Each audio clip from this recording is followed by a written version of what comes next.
Okay, I'm Charles Bucher. I'm on the OHA board, and I was just re-elected this evening, and I'm here to introduce Mary McCosker.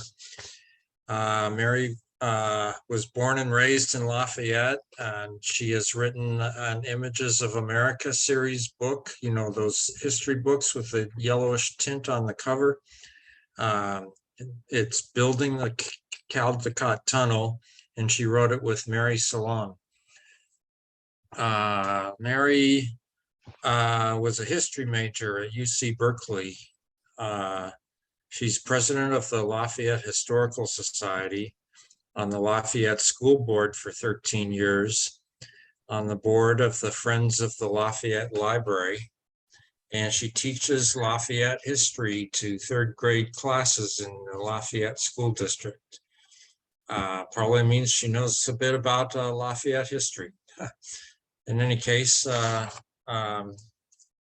please welcome Mary McCosker with our lecture.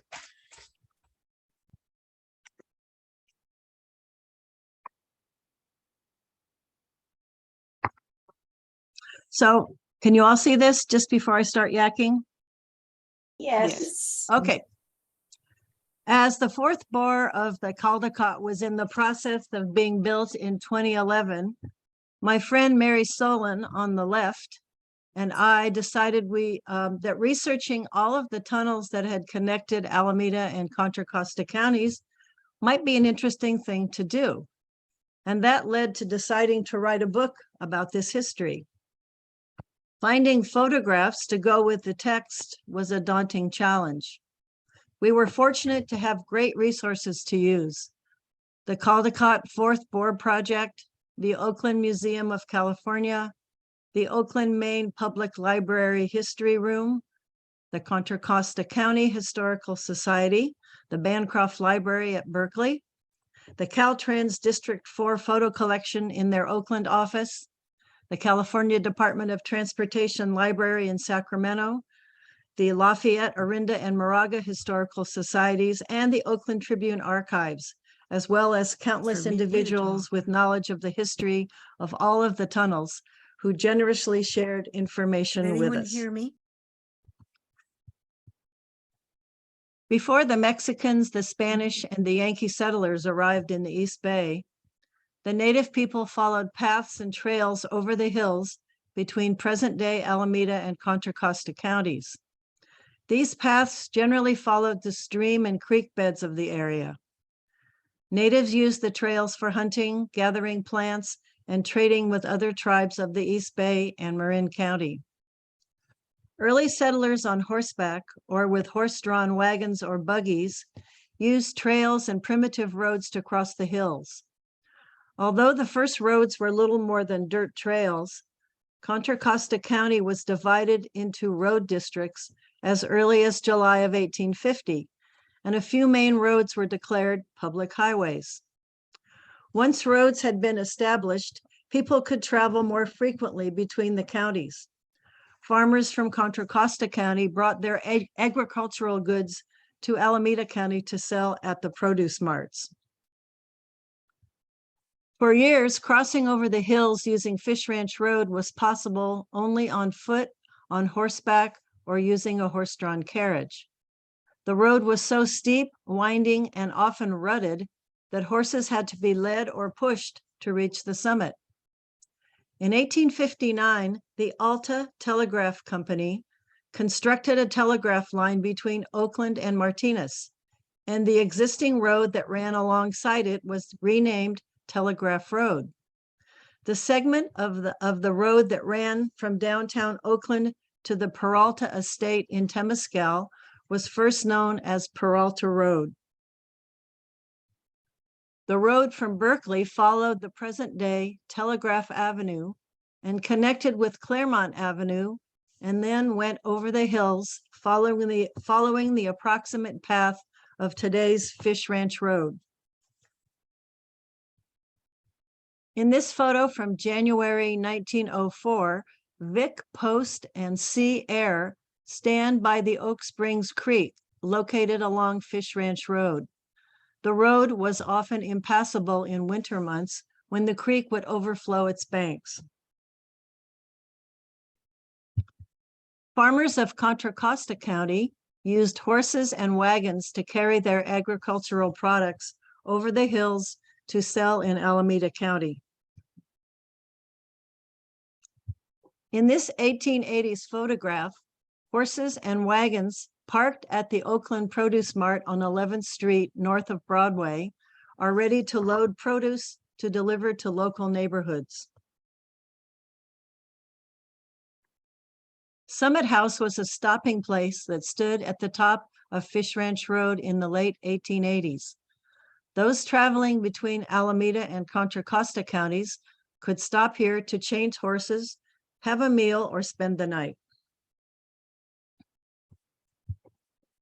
In the late 1800s, trips over the hills went up Claremont Avenue to the summit.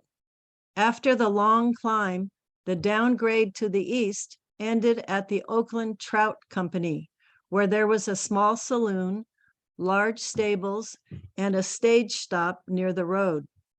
The road became known as Fish Ranch Road because of the fish and frog farm located there. There was an interest in building a tunnel between the two counties as early as 1860, but the idea was initially rejected by citizens of both counties. The project would be too costly and a route could not be agreed on, so these initial efforts to build a tunnel were abandoned. The idea of digging a tunnel was revived in the 1890s when money from the two counties and funding from private citizens, financed a new tunnel.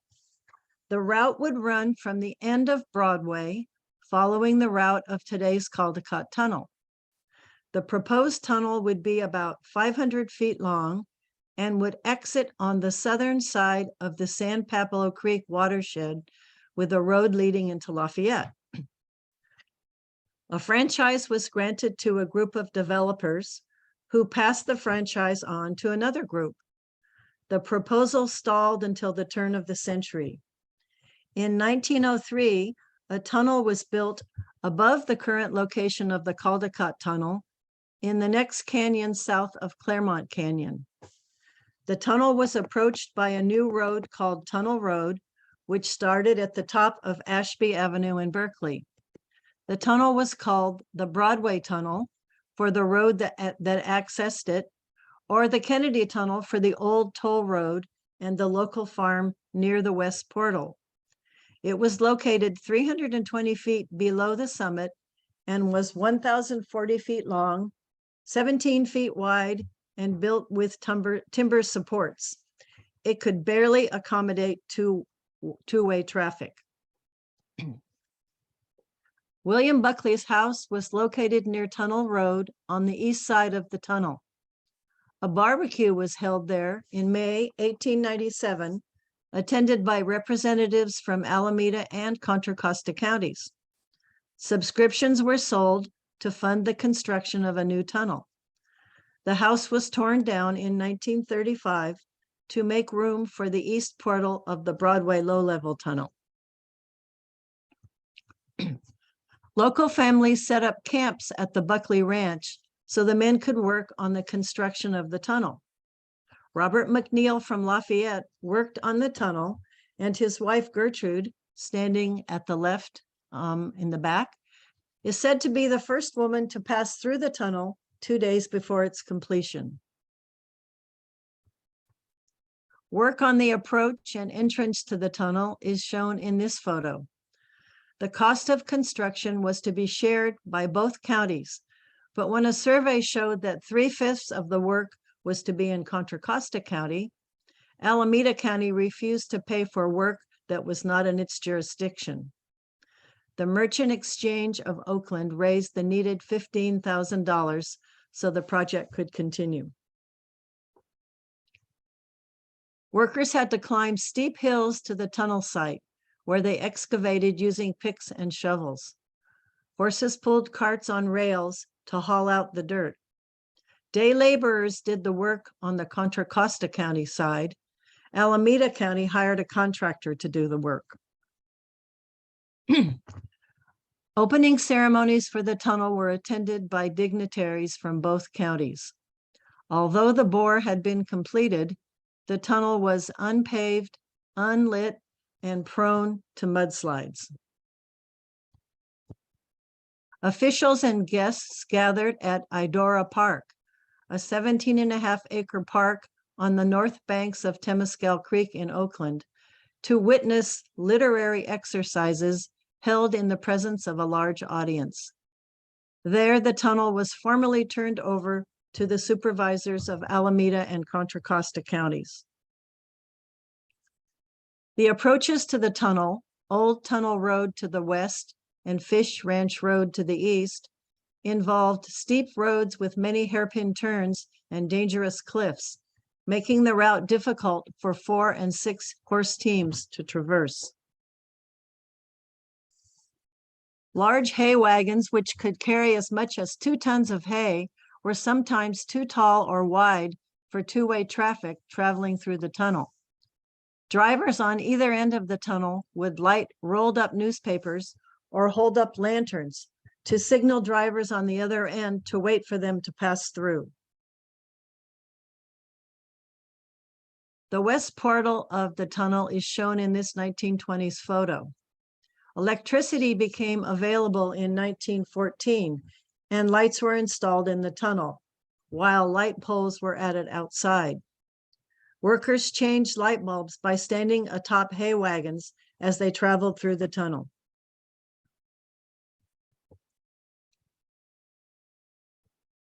There was a $300 surplus from the money raised by subscriptions for the construction of the tunnel.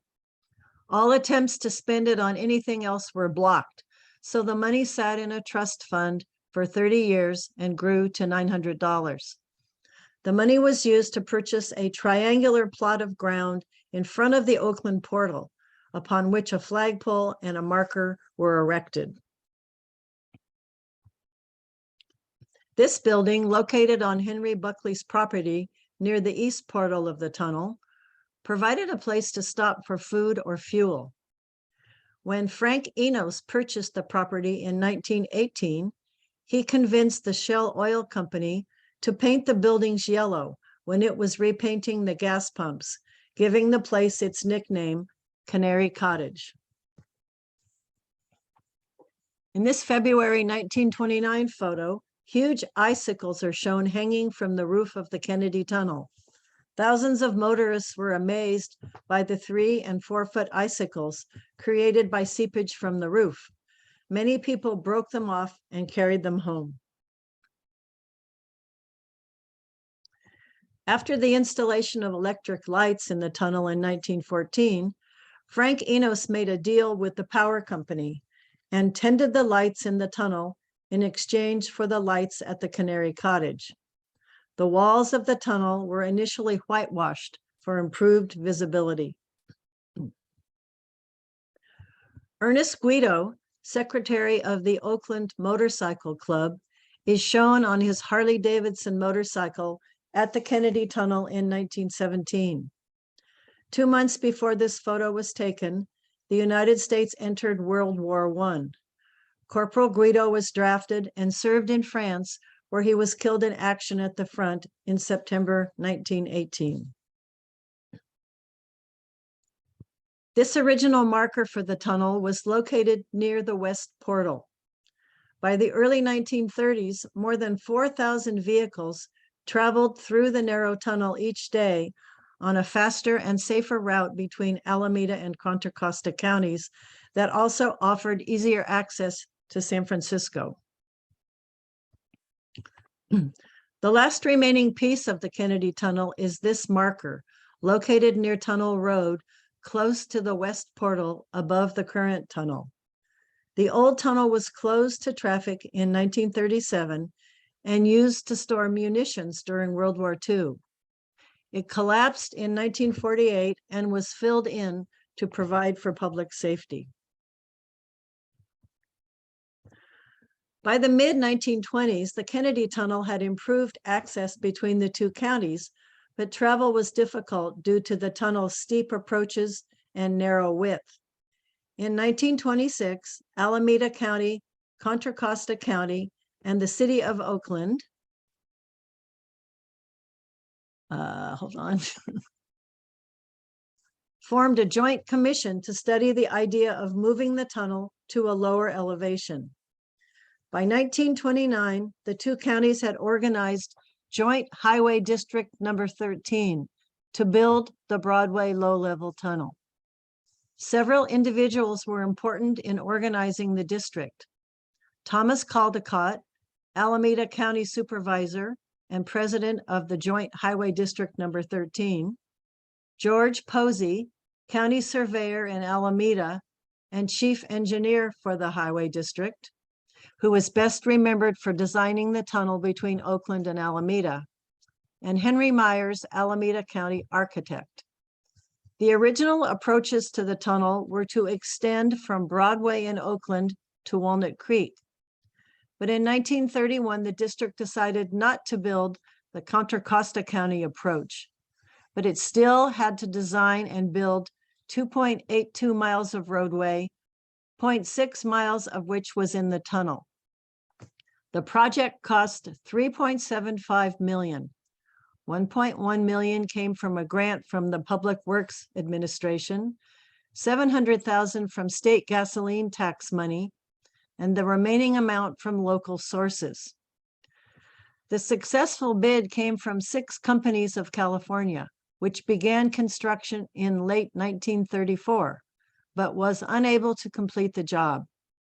With 68% of the work completed, the job was advertised again, and the George Pollock Company successfully won the bid to complete the tunnel lining, along with 6 smaller contracts for paving the road, building the ceiling for the tunnel, installing ventilation and electrical systems, and finishing the detail work on the portal buildings. The tunnel formally opened and was turned over to the California Division of Highways on November 13, 1937. Its completion coincided with the opening of the San Francisco-Oakland Bay Bridge, which provided a more direct and convenient commute by automobile from Contra Costa County to Oakland and San Francisco. By June 1928, the Joint Tunneling Engineering Commission of Alameda and Contra Costa had narrowed the choice of new tunnel sites to 2: the Temescal Creek route near the Kennedy Tunnel and the Shepherd Canyon toll route along Park Boulevard to Moraga Valley. The Temescal Creek route was chosen. Other proposed routes and tunnels were rejected because of excessive grades and the prohibitive length of the tunnels. On the recommendation of Charles Derluth Jr., a civil and consulting engineer at UC Berkeley, the proposed tunnel would consist of twin horseshoe-shaped bores that each provided 2 lanes. The Broadway low-level tunnel was initially financed by a bond issue of Joint Highway District Number 13 in the amount of $2.378 million to be paid in allotments from gas tax money allocated to Alameda and Contra Costa counties. Alameda was to pay 90% of this amount and Contra Costa 10%. The state made a grant of $300,000 to the Joint Highway District and later gave an additional $400,000. The Public Works Administration provided a grant of $1.95 million to complete the project. Groundbreaking ceremonies were held on June 17, 1934. A crowd of 6,500 people saw Governor Frank F. Merriam Center, assisted by Earl E. Kelly, State Director of Public Works, and Alameda County Supervisor Thomas E. Caldecott, Chairman of the Joint Highway District Number 13. Although President Franklin D. Roosevelt was listed in the event program as a guest of honor, he was not in attendance. This project was one of the first major projects of the Public Works Administration of the New Deal and provided employment for many out-of-work men during the Depression. The first phase of construction involved clearing the hillside and grading shown here on the Oakland side. The Kennedy Tunnel and the original roads leading to it are visible in the upper part of the photograph. The lower location of the new tunnel meant a shorter climb, but a greater distance for construction workers to bore. Jim Silva, shown on the right, tried to find employment on the tunnel project, only to be repeatedly turned down and told that Irish miners were preferred. He went to City Hall in Oakland, legally changed his name to Sullivan, and was soon hired on the project. His brother-in-law is shown on the left and his brother in the middle.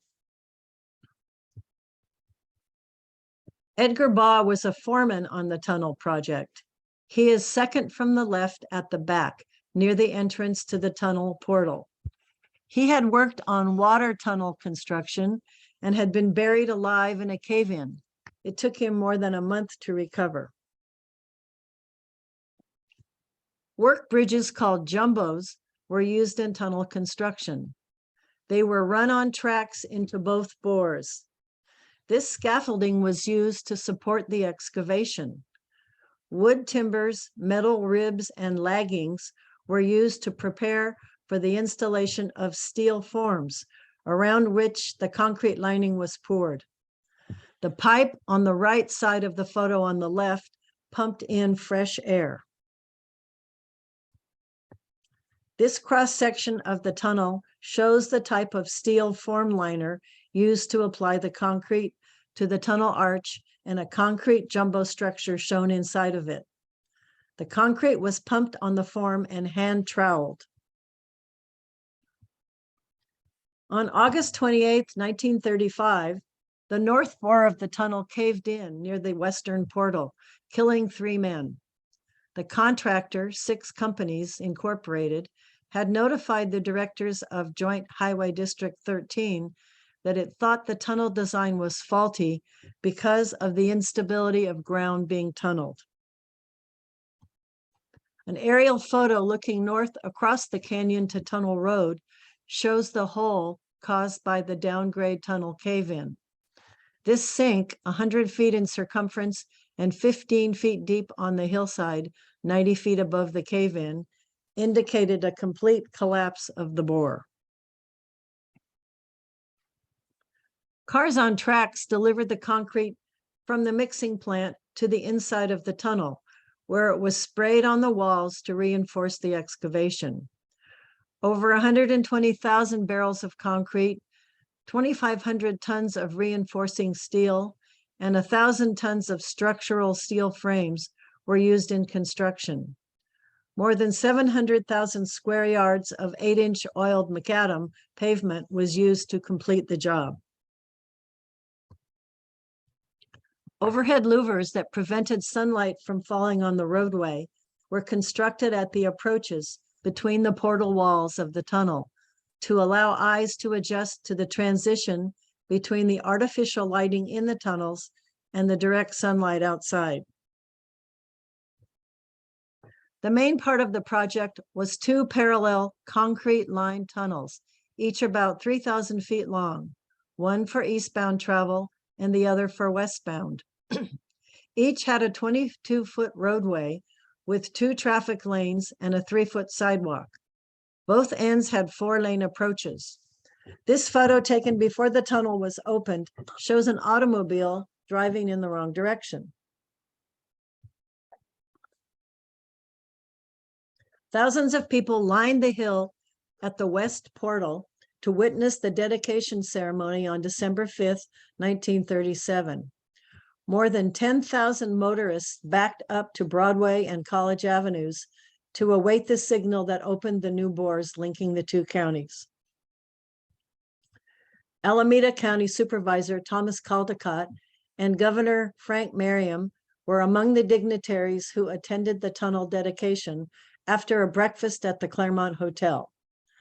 Following the speeches at the East Portal, more than 4,000 motorists drove through the tunnel in the first hour that it was open. Nancy Borgeson was the first baby to ride through the Broadway low-level tunnel. In 1903, her grandmother, Gertrude McNeil, had been the first woman to drive through the Kennedy Tunnel. Nancy is shown with her mother, Bertha Borgeson, youngest daughter of Gertrude and Robert McNeil of Lafayette. Henry Myers, the architect for Joint Highway District 13, designed both the portal buildings and the approaches. He had worked with George Posey on the Posey Tube, where he first used Art Deco ornamentation on the tube's portal buildings. Decorative detailing on the Broadway low-level tunnel is shown on the reinforced concrete medallions and the other parts of the tunnel. The same 4 medallions appear on the faces of the 2 tunnel portals. The medallion on the left shows a car exiting the tunnel, and the eagle on the right was visible on the face of the eastern tunnel portals. With the opening of the Broadway tunnel, hundreds of East Bay residents purchased property in Contra Costa County. Oakland realtor Fred Wood reported that he sold 7 home sites in his Moraga Woodlands development in one day. In 1938, half-acre to 5-acre lots were available at a beginning price of $1,000. In the post-war era of the 1950s, the state had made improvements to Highway 75, later Highway 24, at the approach to the Broadway low-level tunnel that changed it from a 2-lane road to a 4-lane freeway. As the population of the cities east of the tunnel increased, so did the number of automobiles using the tunnel. Construction on the third bore began in November 1961, about 150 feet north of the second bore of the original tunnel. This bore was designed to be larger than the 2 preceding tunnels. The state made sure there was ample land available should a 4th bore need to be constructed in the future.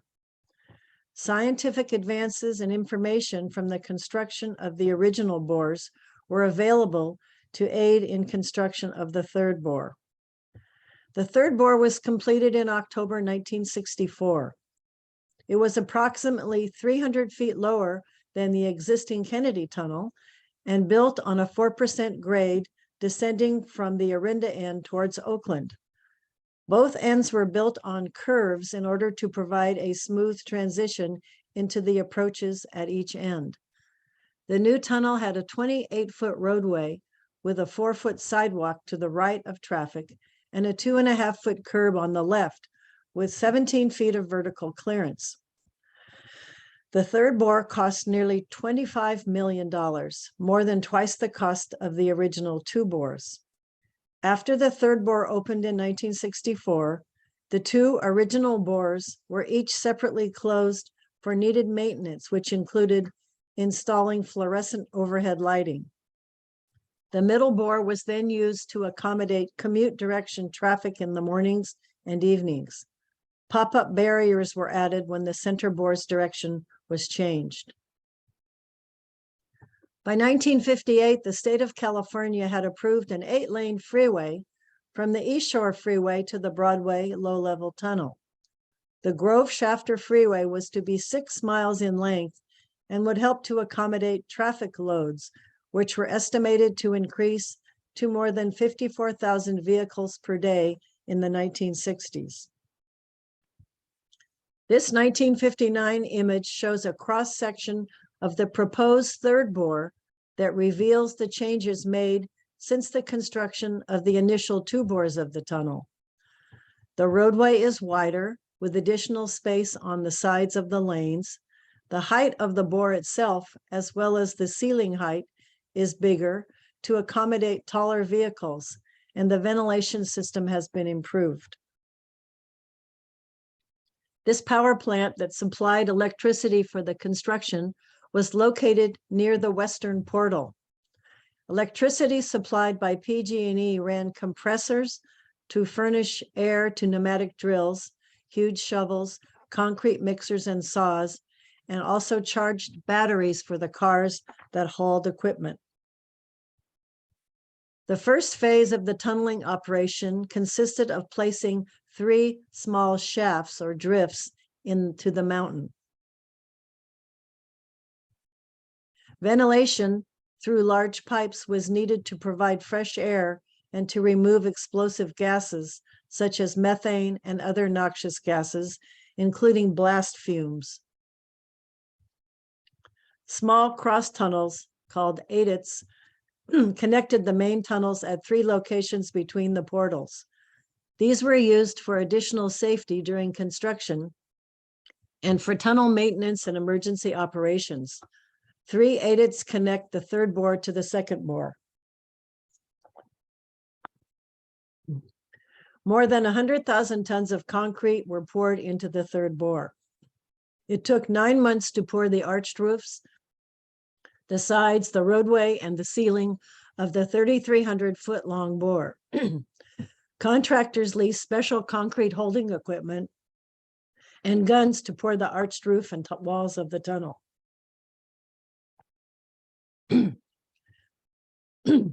After the construction of the tunnel was complete, the walls and ceiling of the 3rd bore were tiled with 5 acres of seafoam green tiles. The previous 2 bores of the tunnel had not been tiled due to cost. There is a painted line on the wall of the 3rd bore, or at least there was, showing the dividing line between the 2 counties. But be careful if you're looking for it while driving through the tunnel.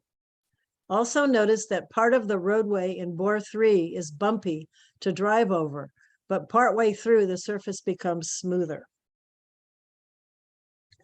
On August 18th, 1960, the Broadway low-level tunnel was renamed the Caldecott Tunnel, honoring Thomas Caldecott, who played a major role in the planning and implementation of the tunnel. His widow is shown cutting the tape.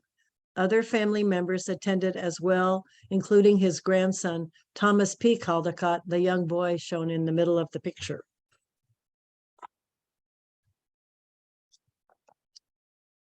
Just after midnight on April 7th, 1982, a westbound driver lost control of her car and struck the tunnel wall in the 3rd bore.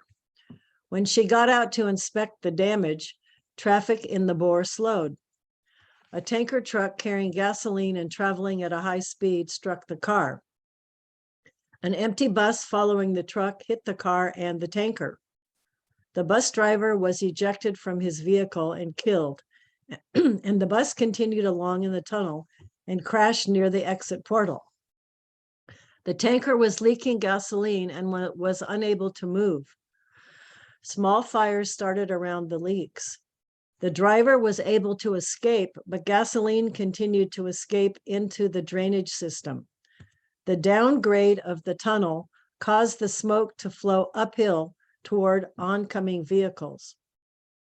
About 20 vehicles were able to get out of the bore, but 4 vehicles were left trapped behind the burning tanker. 2 people died in the initial crash, 5 were killed by smoke and fire, and 2 suffered from smoke inhalation. The fire raged for over a half hour, burning about 8,700 gallons of gasoline. Some of the spilled gasoline drained into Lake Temescal, and the fire department was deployed to be sure that a fire wasn't ignited there. The temperature in the tunnel was estimated to have reached over 1,800 degrees Fahrenheit. The tiles and grout in the tunnel were damaged by the intense heat. The tunnel was closed for repairs for several months.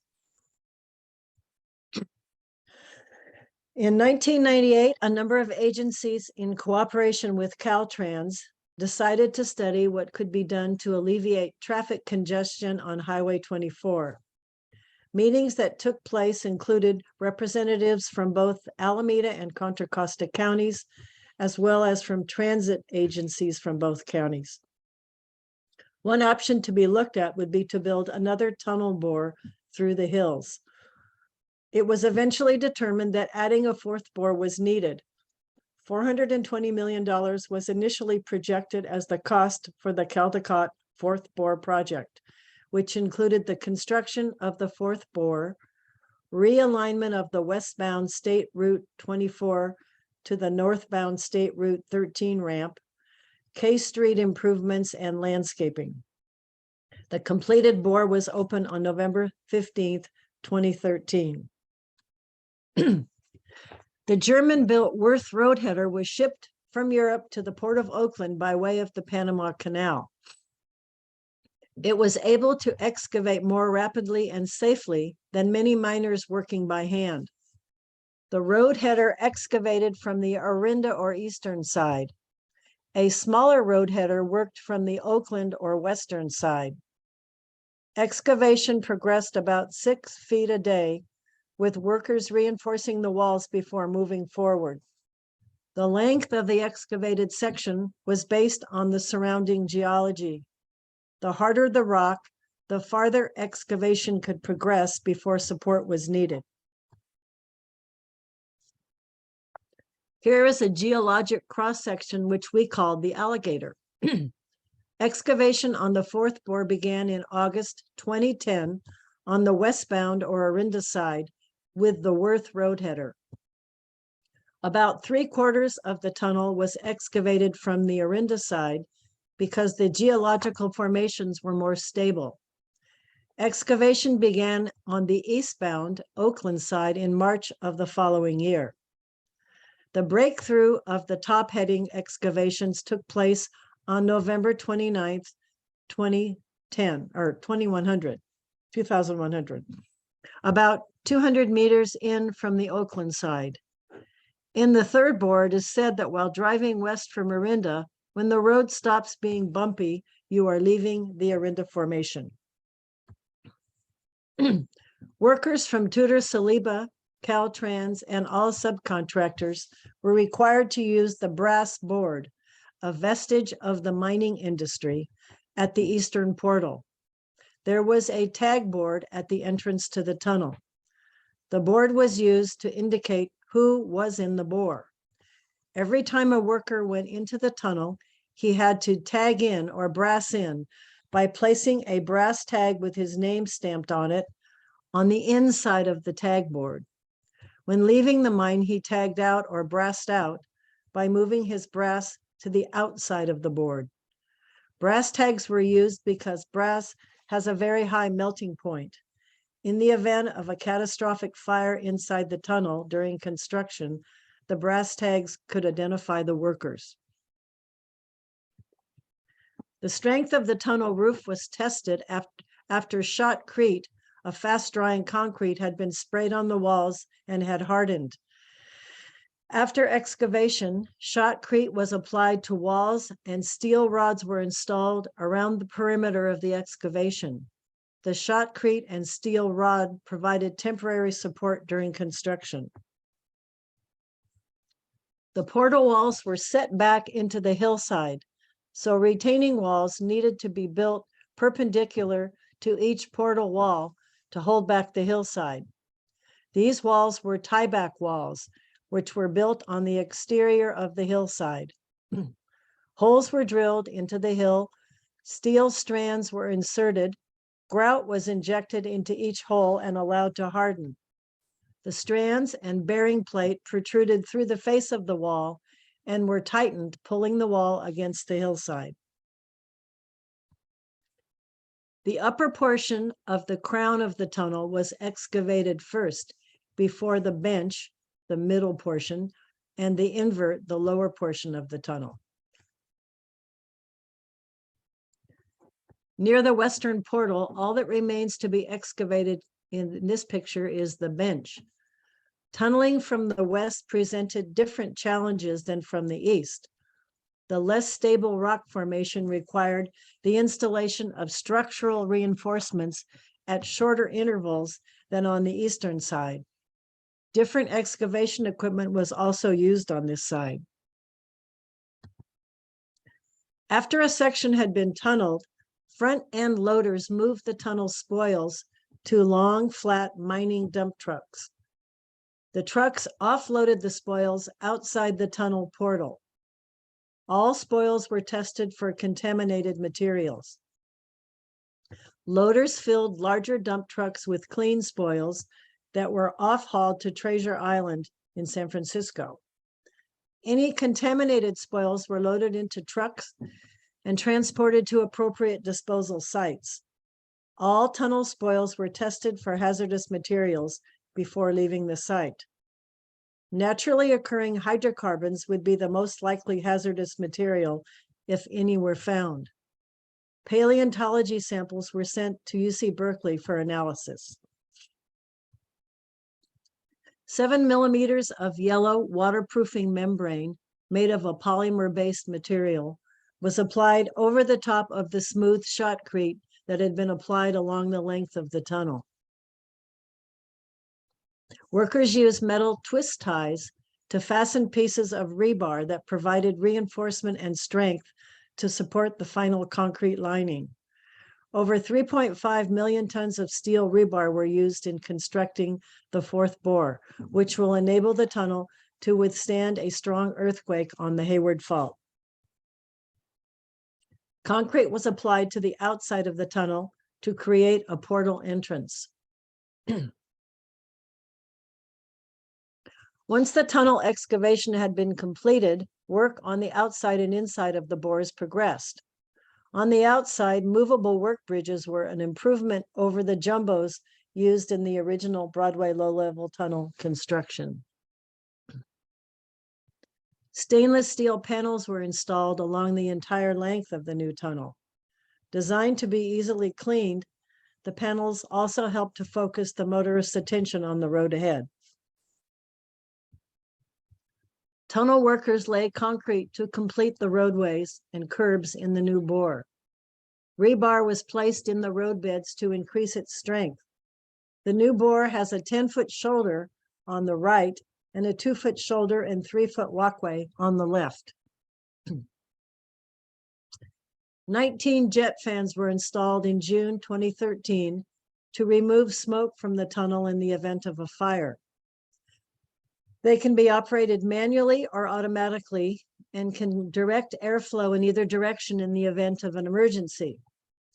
We wanted to make a reference in our book to the fact that the face painted on the front of the fan cover looked like Thomas the Train, but our publisher said no. A new operations and maintenance control building was constructed, which is the nerve center for the 4 Caldecott tunnels, as well as the Webster Posey Tube in Alameda County. The operations and maintenance control is staffed 24 hours a day, 7 days a week by specially trained operators. The fourth bore project sponsored a contest for Alameda and Contra Costa students to design a medallion for the new tunnel portals in the Art Deco style. The winning designs are from Alameda County, the left-hand column, and Contra Costa County on the right.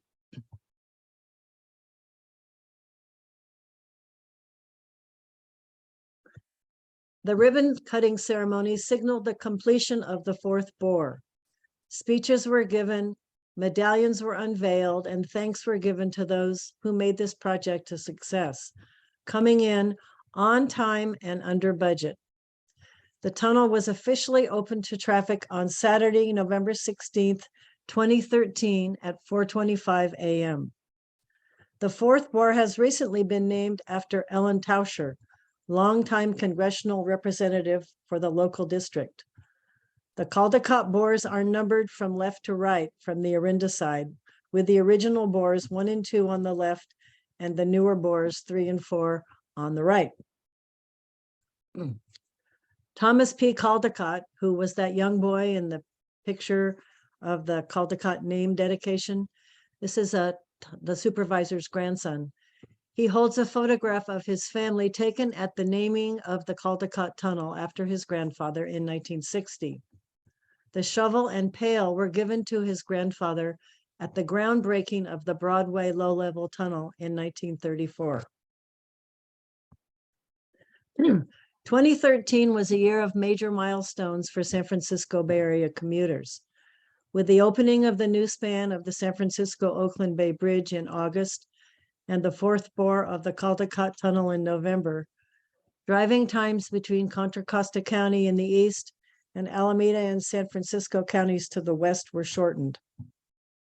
Much like the opening of the Bay Bridge in 1936 and the original Caldecott bores in 37. The 2013 transit improvements continue to make the towns and cities east of the Oakland-Berkeley Hills more available to travel and living, a far cry from the early wagon trips over winding dirt roads. And the last slide, if you'd like a book, this tells you how to get one.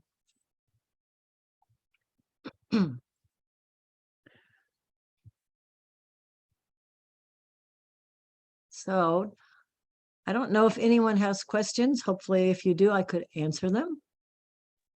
Wow, that was so great, Mary. Thank you. It's really interesting. It's been really fun to learn all this, because obviously living in Lafayette my whole life, I went through those tunnels a few times. But it's Yeah, pretty amazing. it is. project. So is it possible to find any remnants of the Kennedy Tunnel on Old Tunnel Road? If you come up the back on the Oakland side, if you go up Tunnel Road from kind of above Hill or Highlands there and wind around, Yeah, you'll get up to that triangular piece of land where they have a flagpole and those plaques. You can still see those. We okay. looked for you can see where the hill was cut away, and you can walk in a little distance on the Oakland side towards the west. Oh, But there's really, you can't get in there. And then we went on the other side. We went to near where the tunnel comes out on the Orinda side. The actual bore where the cutting was and the cars came out is part of the corporation yard for the regional parks there. So they let us look, but you really can't see very much except where the earth was cut away a long time ago. and the fish ranch wasn't a part of Tilden? There was actually a fish and frog ranch up there? Well, it was at the bottom of the road there that's called Fish Ranch Road, so near where the tunnel is. Yeah. And one more question, and then I'll let other people talk. Are you a McCosker from the McCosker family in the canyon? I am. That Yeah, I my went to high husband's school with Brian. family. Yeah, Amelia, I know Amelia. She and I have been acquainted, but yes, old family from a homestead, 1888, I think they had a homestead from President Harrison. Yeah, yeah. I was from Orinda, but now I'm in Oakland, but my kids went to Canyon Aha, and the McCoskers with are, Denny and Kathy's kids. yes, exactly. Uh-huh. Yeah. Mhm. And Brian McCosker, who would be my age? He happened? is my nephew from another of my husband's brothers. Oh, wow. That's neat. Okay, well, thank you so much for this. It was riveting. Oh, good. Glad you liked it. Yeah, I will buy the book. Definitely. We have a few questions entered in the chat, and I'll read them out. Oh, thank you. This is Peter Tannen.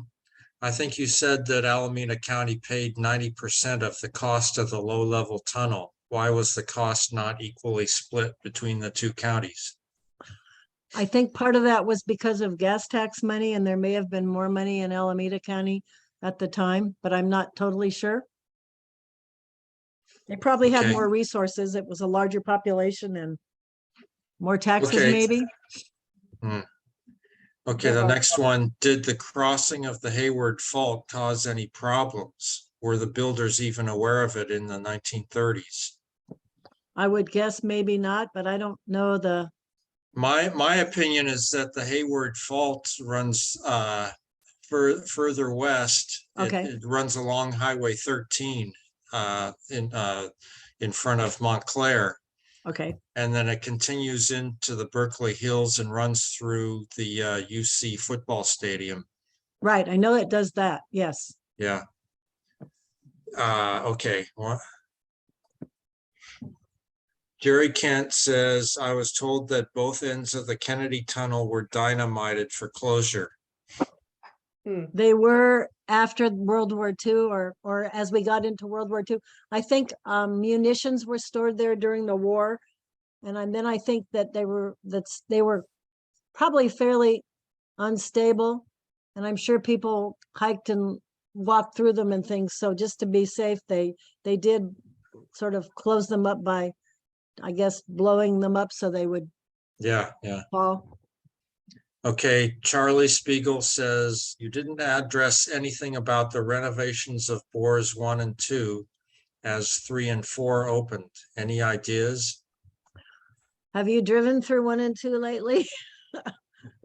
I don't know that too much has been done except an occasional cleaning. I don't know. It's always interesting when I drive from Lafayette into Alameda County, and I always go through the 4th bore. It's so spacious and wide. And then when you come back the other way, they're incredibly narrow for, for today's cars and things. And you really have to pay attention. I don't know what they've done, if they've put in any new lighting. I know that they haven't painted anything or cleaned it up particularly, but I don't know when they'd have really time to do that. You can check with Okay. Caltrans. Check with Caltrans. Yeah, Amelia Marshall, she says, thank you for your wonderful presentation. 2 questions.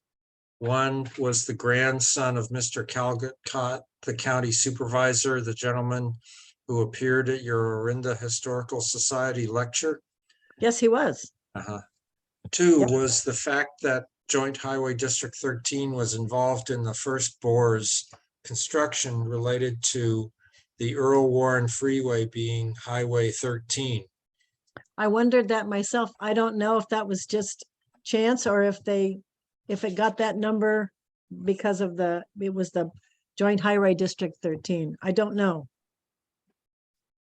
Okay, John Bauer chimes in, presumably he's maybe a geologist or something. Oh, good. I agree that the Hayward Fault is where Highway 13 is, so further west than the tunnel itself. That is where the Temescal Creek sag pond was caused by the fault and used to route Highway 13. Something along those lines, if you will. Okay, that's good. Thank you for that information. There's also, I grew up in Berkeley, and there's a sag pond at Cordnice's in the Rose Garden, right over the Hayward Fault, that they turned into a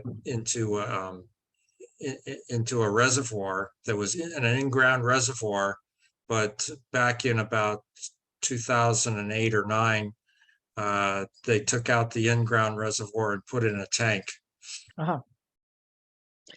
I often wonder what would have happened to Moraga if they put the Caldecott through Park Boulevard, gone that direction. Yeah. Would have changed the whole. Do you know that they had once proposed to put the United Nations in Moraga? So it would have been an entirely different community. Amelia Marshall says, is that sag pond now the site of Frog Park? I think it's the sag pond was Temescal, Lake Temescal. Oh, and John Bauer says, no, Amelia, the sag pond was upstream from modern Lake Temescal, where Temescal Creek made kind of a sharp left and right turn coming down the hill.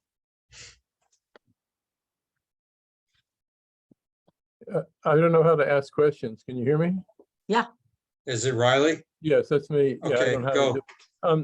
My questions are, the sort of relatively poor condition of the original 2 tunnels. It seems really hard to fathom how they could be replaced or improved. I don't know if anybody has any ideas, but I also wonder why they're not painted white and why the lighting isn't better. They're like a dark dungeon. Well, I don't know. There's a lot of sort of water seepage in there. I don't know how. I always wonder how they would do it. I guess they could close a tunnel and work at night. I don't know why they haven't, whether or not it's not feasible, if it's too expensive, but it certainly seems like it could use some upgrades. Well, they periodically close one or the other of the original tunnels at night for whatever maintenance. Yeah. It certainly, the new tunnel is so nice by comparison. It's just tremendous. Well, it doesn't have, I think the walls of the original ones are more kind of concrete, right? And then they had tile in the 3rd bore, and now we have stainless steel. So I would wonder if it would be worth it to paint with the exhaust and stuff. I don't know how, how expensive a project it would be and how long it would last depending on car exhaust and water seepage and, maybe they feel it's not Well, worth it. I think at least paint would make it a much brighter. Yep. So anyway, that's a mystery. I won't go on with it. I just go round and round. Well, I recently spent several hours in Bore 1 in a traffic jam. Oh, And- no. Yes. And frankly, it's not that bad. I was surprised by the condition of it. Some interesting little doorways and of course the signs telling you how far you are from each end of the tunnel. It's very interesting, in case you have to walk out. But they're actually in pretty good condition. I wonder how many of the big consortiums that shut down so many trains, I don't know who that was. It was Greyhound Bus and Chevron, and there was a group of folks that kind of took care of getting rid of a lot of trains, right? Did they have anything to do with funding the Caldecott Tunnel? Not that I was aware of. Okay. I know there was a big push for automobiles. Right. Well, I think people, not only was there a push, but I think after the war, especially people, wanted automobiles because you weren't dependent then on, especially living out here, you weren't dependent on the train schedule. Mhm. You could go whenever you wanted. So first the passenger trains went away and then they had trucks to carry freight on the roads. So they took away the freight trains, but we benefited out here because we have our bike trails that were the old Sacramento Northern right of way. Absolutely. That So do We we. can in walk and Montclair. ride on. They're really great. Yeah. So After- Molly Walker wants someone to explain what is a sag pond. Ah, Good. I know what it is vaguely, but I'm not an expert like Mr. Bauer was explaining. If he wants to unmute himself and explain, that might work. I'll just Okay. unmute myself to say that Peter Tannen defined it beautifully. If you read a little further. Oh, there. A sag pond is a body of fresh water collected in the lowest parts of a depression formed between two sides of an active strike slip, transitional or normal fault zone.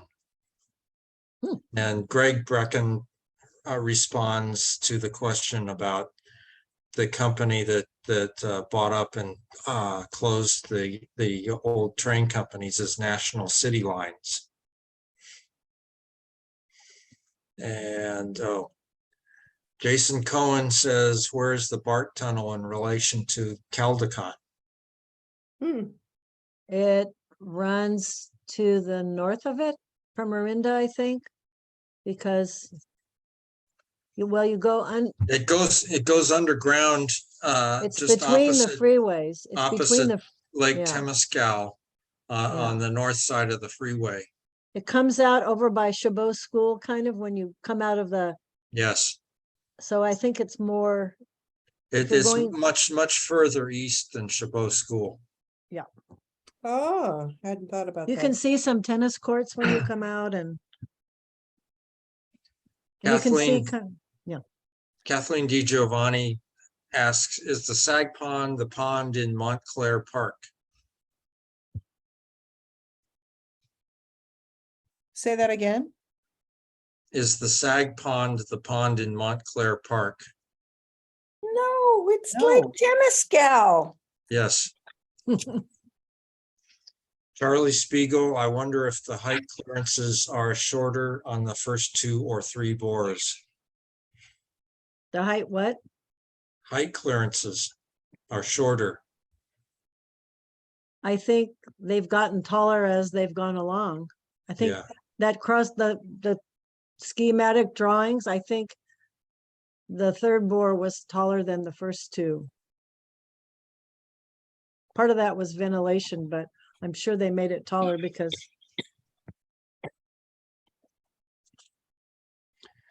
Okay. Steve Coleman, why did the 6 companies abandon their work in the 1930s tunnel? Don't really know. Maybe they ran out of money. Or maybe that was too difficult. Maybe they were, they felt that it was going to be a more expensive project than they had anticipated with the unstable ground. I don't really know for sure. Okay, we're past 8 o'clock and there's one more question that I'll ask. Jason Cohen, the image about the cave in showed rescue tunnels. Was there a dramatic rescue need? I'm not, what are you asking? Did they have rescue tunnels? It showed rescue tunnels on either side that only went in a short distance. On the third bore or the first 2? The collapse in the In the first and second, yeah. yeah, north. I don't know that I'm not sure about the sequencing of all that. I know now that there are walkways between the first and second bores. But I don't know how far along they were, if they were just excavating still and when the cave-in happened. But I don't know. I know some men were killed, but I don't know if there were men rescued or not. Okay, so Go back to the old Oakland Tribune and see if you can yeah, find. I don't think there are any more questions. Maybe we can hand I off just- to Mary Harper to close the meeting. Okay, I just wanted to ask one really quick question, Mary, is, I see that your book is in Arcadia, which is generally a lot of photographs and not as beautiful as a presentation that you just gave. Well, the pictures I showed you are from the book and the Yeah. text is probably also from the book. Okay, great. I'm excited to get it. Yeah, Would it okay. benefit you at all if I bought it directly from you? Absolutely, because we get a royalty eventually. Okay, But however you want to do it, the most convenient. McCullough's used to carry our book in Lafayette, and there's sometimes they have books at McCullough's. However you'd like it, we're just happy if you like to enjoy it. right. Well, I'm a Walden writer, Pond so- has a lot of those books Arcadia. at Arcadia's at Would their you consider putting bookstore. your contact info in the chat? Me? Mhm. Sure, I can do that, or you can, if you look at the picture, you can send an email to at the Lafayette.history at Okay. Comcast. That's a Okay. good way to get a hold of me. Okay, love them. Okay, thank you so much. Oh, you're very welcome. It was my pleasure. Sorry about the little tickle in my throat about 3/4 of the way through. Oh, God damn, It's a you're lot of capable. talking. Okay. thank you, Mary McCosker. Thanks for inviting me. I appreciate it. Yeah, yeah. Mary Harper, are you going to close out? Yeah, Okay. thank you very much, Mary, and we have our ending screen. Thank you very much, and please consider joining, donating, volunteering for Oakland Heritage Alliance. Thank you, Mary. It was a great speech. Thank you for asking me. Our pleasure.